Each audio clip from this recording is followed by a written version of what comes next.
All right, welcome back to our coverage of Dungeons & Dragons Rules Cyclopedia. This time around, we are going to talk about the Dungeons & Dragons Rules Cyclopedia Druid. Now, this is an optional class, and I think I'll get into why it's an optional class here in just a moment. The easiest explanation for this is I think it's because it comes later on in the original BECMI, Basic Expert Companion Master Rules. That's my guess as to why it's optional, but as we're going to find out here in just a second, I think it's also because you have to be a cleric first. But let's take a look at, if I can get my, there we go. Let's take a look at the Druid. And it says right there, optional. So this means, now, to be fair, you're the Dungeon Master, right? Everything's optional. But this is one of those where, I want to play a Druid. Yeah, I'm not dealing with Druids in my game. But it's in the book. Look, it even says in the rules it's optional. Get over it, dude. I'd allow him, but that's up to you. A great question that I'm going to put out there for you right now. Post it in the comments. How viable, in your opinion, is a druid in a dungeon? Okay, so the prime requisite for a druid is wisdom. Why? Sure. Because he's based on the cleric. Other requirements are he has to be of the neutral alignment. And if you remember us talking about alignments in this game, wow, there's some commentary on I know, but 90% of the world should be neutral alignment. So that's not a thing. So, but if you remember, there's law, there's neutral, and there's chaos. Remember, this isn't the 9 alignment system. This is the 3 alignment system. It's not good or bad. Defining these, you can be good and be a chaos alignment. You can be bad and be lawful alignment. There's no stigma on that.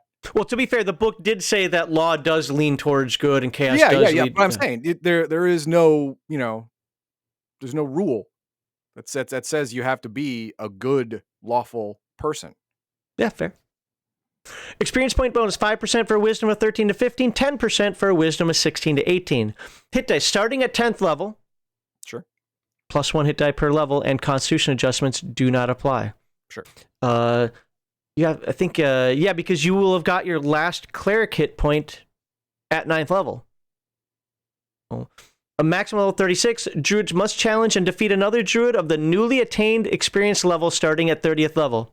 Yeah, that's what I don't like about druids, that their hierarchy, their social structure actually affects game mechanics. You cannot advance at a level unless you defeat captain to gain rank. I get it, yeah. Armor, leather armor, shield permitted if made only of wood and leather. Sure. Weapons, notice it doesn't say, leather armor, shield permitted. Okay, yeah, so that's, so natural armor's there. Weapons, any non-edged, non-piercing weapon made with no metal. So not only does it have the cleric prohibition, it now has the added prohibition of no metal. Yeah, so no maces, no flails, nothing like that. It's shillelagh or bust. You're going to be quarterstaff, man. A neutral cleric of 9th to 29th level may choose to study nature instead of remaining among civilized areas. So you could actually make this transition at 20th level if you wanted. Yeah. Or as soon as you get named. Yeah. If he does so, he changes character class and becomes a druid. To become a druid, the cleric must find and live in a woodland home, meditating for 1d4. Well, so you actually roll, so it's random. It's not just like I choose 1d4 months. Now, obviously, you're probably not fasting the entire time. No. But you're spending most of that time in meditation, prayer, whatever you want to call it. During that time, a higher level druid, usually of 25th level or greater, will find the cleric. The nature talks to him and says, I must go seek out somebody. To test him for worthiness and teach him the principles of druidic philosophy and magic. The DM may prefer to handle all that in the background or to make a protracted role-playing adventure out of it. Sure. I will tell you, my preference would be make an adventure out of it, but don't screw over the other party members. Either do it as a one-on-one or involve them somehow. It's a great way to involve other characters in some other character's progression. Sure. But you have to involve them, otherwise they're going to sit there and just... Yeah, exactly. If I wanted to watch a movie, I'd stay at home. Exactly, 100% agree. The new druid may then join the realm of druids. A druid is pure neutral, never lawful or chaotic. The druid devotes his life to the balance of all things and to the study of nature. Now, I don't know if the video is live anymore. But we had an old Gatekeepers episode where, man, it got people's panties in a twist over the idea of the neutral alignment. So many people. Now, to be fair, even Heathen Dog and I have a different understanding of it, but it isn't so diametrically crazy that we can't understand each other's realm and like, oh, I'm not playing your game. Well, I'm not playing your game. No, we get it. But some folks just absolutely don't understand what it means to be neutral. Well, you can't ever make a choice that is literally not neutral at all. No. There's always the bigger picture. And right. That's where the druid has to be neutral. The biggest picture that he can affect. That's what he's talking about. So no, when you walk into a town, oh, there's far less thieves in this town than there are normal people. Well, then I gotta steal from people just to even it out. No, that's dumb. That's too microscopic. Right. That's not what we're looking at. We're looking at super big picture. Yep. All right. And so what? Then make your choice. Well, one of the things that I like how second edition, and it's probably not here, but just to put it out here for the alignment purposes, talked about druids actually understand orcs better than they understand humans. Why? Because they know that orcs are chaotic and evil. Now, does that mean that they're going to kill every orc they see? No. But they pretty much know what's going to happen. If orcs expand too far, if they get too aggressive or whatever, you got to take them out. Humans, you're not sure. This human's trustworthy. That human's not trustworthy. That human over there is trying to save the woods. This human over here is trying to burn down the woods. This human's just trying to use some wood to make a shelter, and it's like, oh, what are they doing, right? Where at least the orcs, no, I'm not going to kill them right now. They're not doing anything inherently wrong. When they start doing something that's wrong, then I got to take them out. Yeah, they're following their nature. Right. And it's the nature of the world to strive for balance. If the orcs expand too far to control, the other races will beat them back. Mm-hmm. That is the ebb and flow of the orc nations. That's what they do. That's all they do. That's their nature. Yep. Now, the problem with druids is that they're human. And so I cannot abide. Humans are too opinionated. In my opinion, they have too much conviction, they have too much individuality. They can never be truly pure neutral in the fact that a druid has to be. So I don't allow them in any campaign I run. And that's one of the areas where Heathen Dog and I completely disagree, because I think that, you can look at Tibetan monks as a perfect example of the idea of a cloister, so to speak, where something like this can exist. But I would actually agree that I wouldn't want to play one in a D&D game, a Tibetan monk. What do? I meditate. I garden. Do you adventure? No. They adventure quite a bit. I mean, not everyone, but look at all the traveling shows they do to make money. Mm. Oh. What an adventure. Well, yeah, but I mean, put it in a fantasy context. How I'm going to go dungeon delve to make money and show off my skills. But anywho, druidic items and equipment are all made of items that were once alive. Leather, wood, etc. That's just the way that's worded. That's kind of creepy. This was once alive. Yeah, I know. That's crazy. Dead things that No, hang on. All it says is once alive, leather, wood, etc. You know what else is etc.? Dragon hide. Fair. Human skin. Human skin, yes. Oh, druids are the ones who made the Necronomicon. Broke that. Yep. Busted it wide open. Now we know. Dead things that have never been alive are repulsive to the druid. The character simply won't want to use or touch them. However, the character should not object to others' use of dead things. Thus, a druid can be a challenging character to play, but the role can be entertaining. I don't understand that at all. Dead things that have never been alive. There's no such thing as a dead thing that was never alive. Well, it was put in quotes for the purposes of understanding. I didn't understand it. What is it? What is it talking about? Things like metal, rock. Oh, okay. The concept of it just being dead is thematic. That's why it's in quotes. But it's a druid can be. There's a horror character should not object. Where was it? There's something in here that was challenging character to play, but the role can be entertaining. Crap, there was something I had and I was thinking of, but now I forgot what it was. But all right. Remember the Obi-Wan thing? A druid who will let the party die simply because he won't touch a mace is a bad player. Now, is he almost never going to touch a mace? Is he almost never going to do these? Absolutely. It's against his ethos and his convictions. But even Obi-Wan picked up that blaster. Yeah. How uncivilized. Yeah, sometimes it's more important to win than it is to keep with your convictions. I mean, if you have to attack with something and the only thing around is a mace, dude, attack with only the wooden part, the handle. Sure. I don't know. Do that. But letting someone die because I don't want to touch it, it's icky. It's dead. Then, dude, I wouldn't want to adventure with you anymore. If I lived, you would die. It's not like the Wu Gen, where you literally have one thing you can't. That's not even basic. Let me just go on here. Druids, unlike clerics, have no power to turn undead, and so have reason to fear undead monsters. They may contact town churches if undead monsters threaten their realms. So obviously, they generally respect other religions. That's just a wardrobe increase. Every druid lives in, protects, and tends a section of woodland. Druids must, italicized, live in a natural setting. They cannot live in a city or town. Druids do not think of themselves as owners, but rather caretakers of wilderness.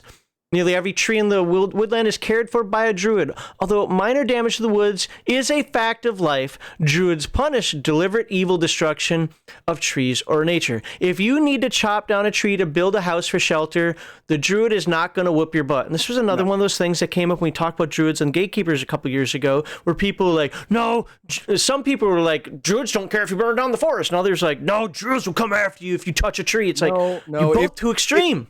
If you strip some bark off of a birch tree to light a fire so you can cook food, there is no druid in the world who's gonna cry poo poo on you.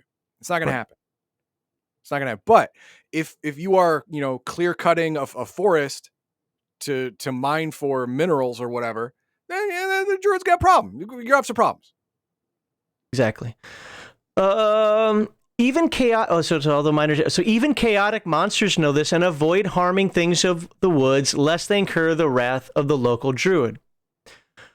The DM and players should be sure not to abuse this protective role. For example, a party foraging for food would not be attacked by a druid unless they killed more animals than they could eat, wantonly destroying trees, etc. Okay, I love this book sometimes. This is the point. Also, what I would do is if I were a druid, because in this instance, they are portrayed kind of like idealized Native Americans, where let's say you killed an animal, you took its food and just left everything else to rot.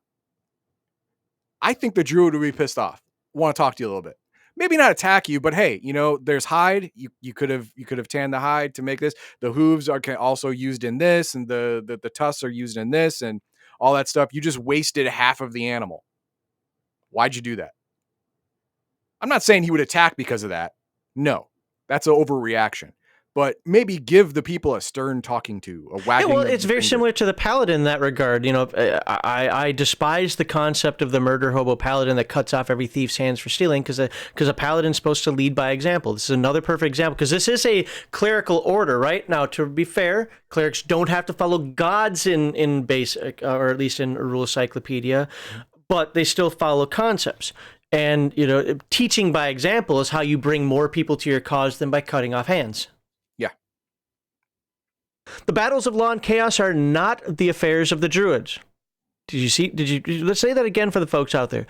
The battles of law and chaos are not the affairs of the druids, and they may simply watch such encounters from afar, helping neither side. Oh wow, this goes all the way up. When characters perform good deeds in the woodlands, such as curing wounded animals, this does not make the druid automatically friendly. Remember, life and death are part of existence. I mean, if that animal was hurt and it died without you, then that's how it was supposed to be. Of course, it's not necessarily going to anger the druid either. No, it's not going to piss him off that, oh no, an extra deer's alive. No one's going to get pissed off at that. So, however, assistance in fighting a huge disaster such as a magical storm or major forest fire could earn the gratitude and possible friendship of a druid. Should the druid change alignment, he will retain all the clerical abilities and clerical spells which druids can use, but will not regain his ability to turn undead. Oh, wow. He will lose all druid benefits, including druidic spells, unless he returns to neutral alignment. So he keeps his old cleric stuff. Yep. And cleric spells which druids can use. So those that are in both. And I wasn't going to show it today. Maybe I should. Yeah, the spells are next week, as a matter of fact. So we'll actually end up covering some of that. Clerics and druids have different spell lists. Spell lists. So this means he basically reverts to the cleric ones that he had before he became a druid. At least that's the way I read it. Druids have unusual abilities that help them in their woodland role, but they also have many restrictions. These are described below. Okay, we already looked at the... So let's look at the druid spells. Druids can cast any spells that clerics can, except those which affect good or evil, as described below. Druids also have access to a special list of druids. Oh, so they get both. I thought they switched over. Oh, no, they get both. Yeah. They get both. Okay. Which normal clerics cannot learn or cast. The druid is not able to cast more spells per day than a cleric, but he can use spells from both cleric and druid lists, obviously with the restrictions. The principles of cleric and druid magic and the list spells are found in Chapter 3, and we are going to cover those next week. A druid cannot cast any spell that affects good or evil, so protection from good or dispel evil, for example. He must live in a woodland home rather than in a town or a city. He may visit a city, though he won't feel very comfortable there, and he will always prefer to sleep in the wilderness, in a cave, or other natural shelter if the weather is bad. Sure. At 9th level, he receives the title of druid, because guess what the first level is that you can be a druid? Yeah. Whether male or female. There are only 9 druids of 30th level, 7 of 31st, 5 of 32nd. You can read the rest there. Yeah, 136, the Great Druid. So druids are like Afro Samurai. You remember that cartoon? Okay, well, there are all these headbands from 1 to 500 or whatever. And if you had a headband of, say, 104, you have to go after someone with a lesser headband than you, a smaller number, until you get to your number 2. Only the number 2 headband can face the number 1 headband and be the prime headband wearer or whatever. It's kind of like this. It's kind of like that. You know, if you want to advance, you have to basically defeat the level that you are now ready to advance to, or you don't advance. Well, let's see what it says here specifically. When the character reaches 30th level, he must find and challenge one of the 9 30th level druids. They'll only fight with magic and It's not to the death. and unarmed combat. So they're not going to fight with their shillelaghs, apparently, well, except for the spell. That's okay. If you're 30th level or 29th level, then you got a lot of magic. Yeah. So, as weapons are not allowed. If the player character loses, he stays at 29th level, losing enough experience points that he's 1 experience point short of 30th level. Once he regained 30th level, he may try again, but cannot issue another challenge until 3 months have passed since his first challenge. So basically, go kill a deer, that's 1 XP, and that's 3 months. And then wait 3 months. Go kill an orc. There. All right, so let's look at the spell chart here. Again, it uses the cleric chart, and if I remember correctly, it uses the same cleric chart because I remember that big jump. Except for now, he gets druid spells instead of cleric spells on top of cleric. Yeah. So again, this starts at 9th level for the purposes of the fact that he can't be a druid before 9th level. Yeah. So you can see the saving throws. What do they get good? Magic wands are good against magic wands, apparently. Death ray poison a little later on. Oh no, death ray poison is the best. Yeah, the best. Yeah. Well, that kind of makes sense. I would expect a druid to be good against poison. I kind of would think that they'd be good against paralysis too, but Turned to stone. Oh my God, I'm being turned into something that was never alive. Oh, existential crisis. But there you go. And was it 100,000? That's kind of low experience. 100,000 per level? Or maybe I'm jaded because we've been seeing too many demi-humans. No, that is true. That is true. I mean, but a wizard, I think, was 120,000 per level after that it stopped advancing normally. But remember, you could be effectively capped at 29 until you find one of the 9 guys out there and challenge him. It's not like he comes to you. You got to find this 30th level dude and then challenge him. How long is it going to take to find him? There's no druid signal. Well, I mean, I don't know. I think it depends on the world, but I know that in the 2nd edition version, because we covered it, there kind of is. You know who these people are. Well, yeah, but you still got to go to them. Oh, yeah. The overland travel could be severe. Oh, you're a druid. Overland travel at 29th level? Pass Yeah, without but all trace. the other And people are like, dude, wait. You're going to fight another druid so you can gain your level, and you want us to come with you for 3 months to travel across the continent? Pass. you don't think that by 29th level they've got some sort of fast travel? Fair enough. But with that said, if we compare the 29th to the 30th, so same first level spells, same second level spells. Now over here, the 30th level guy has an extra third level spell and an extra sixth level spell. Mm-hmm. So it's not that much of a difference, but it is a little bit. So you do have to fight from a little bit of a disadvantage. Now, I didn't see any rules in here about, can I sneak up on him? Do I have to challenge him? Do I have to hand him a stick? I mean, it actually says it must be challenged, which probably doesn't mean backstabbing is allowed. It probably not. But the point is, can you prepare beforehand? Does it have to be something? I'm certain you can. I mean, it is a proper challenge. So yeah, sunrise, noon, sunset. Marcus of Queensberry rules. I don't know. Yeah, but it doesn't say that. And that's the point. I'm just what I'm saying is that for you as a game master, that might be something to consider. I do agree 100%. No, you're not backstabbing, but could you prepare? Well, let's fight in this glade over here that I've prepared beforehand. Can you do that? I don't know. I mean, animals set traps. Sure. Spiders do it, right? Just as okay, do insects count? I don't know. The point, I'm not trying to dive into this that much. The point that I'm trying to make here is that is something to consider. Using the second edition version again, it actually talked about this entire ceremony and so forth, that if I remember correctly. So, it expands upon it more, but this is basic. Come up with something that works for you and that you think is meaningful for your world. But that is pretty much it. Next is going to be the Mystic. So what do we have for comments? We don't. No, that's not right. Mage's Musing says even druids in AD&D advance fastest at mid levels. Mm-hmm. Second edition, they cruise up quickly. Oh yeah. But then they get stopped. Was it 14th level that they get stopped? Because remember, or no, maybe it's even before then.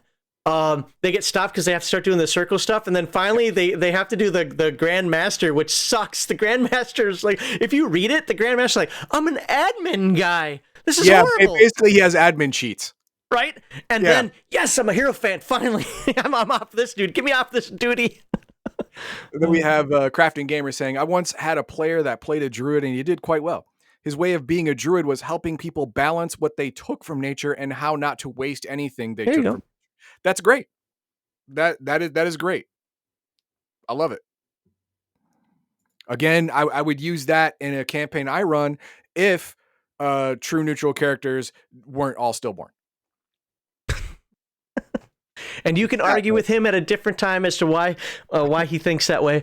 There are a couple other comments that I wanted up here. Where were they? Can you put that one from Padar up there? Sorry for my tardiness. Oh, okay. So it didn't make sense to me. A cleric would spend 9 levels in service of some pantheon to all of a sudden decide to be a tree hugger. Well, here's the cleric in this game doesn't have to serve a pantheon. Nope. Ideal. Yep. So now, to be fair, you could follow a god of goodness or a pantheon of Greek gods, whatever, and then decide, you know what, I really like being out in nature. I want to deal more with Gaia, if that's how you're going. Or I want to just be a Wiccan, dance naked and frolic in the woods, whatever. So you can change your convictions to some degree, or maybe they were already there and they you're just focusing them. Yeah. Which is perfectly fine. Yeah. I do get the concept in a monotheistic sense. I get the concept of like, how did you go from, worshiping God to worshiping spaghetti monster? Like, wait, what? But I think we have to kind of get our minds out of the monotheistic concept of this. That's about it. All right. Awesome. So look forward to talking to everybody in the next one. It'll be the final one. The final character class that we're going to talk about is going to be the Mystic. It is another optional class, like the Druid was. So decide to have in your game or choose not to have in your game. I know some people that really dislike the idea of the mystic because, like, I don't want Eastern philosophy in my games. I know other people that swear by it and think it's one of the best things ever. We'll discuss it in a little bit here. Thank you very much for being here. Really appreciate it. By the way, if you're new, I really want to stress this. If you're new, if you're watching these videos and you don't know anything about our channel, check out our other content. If you're only here for Rules Cyclopedia, it'd be awesome if you could share this with other folks out there, especially other new people. Like, hey, this Rules Cyclopedia seems pretty darn cool. Let's dive into it more. Watch these videos. And I hope to have some 10-minute introductions and some more overview type videos done in the near future, but we'll see. But with that, I hope each and every one of you has a good day.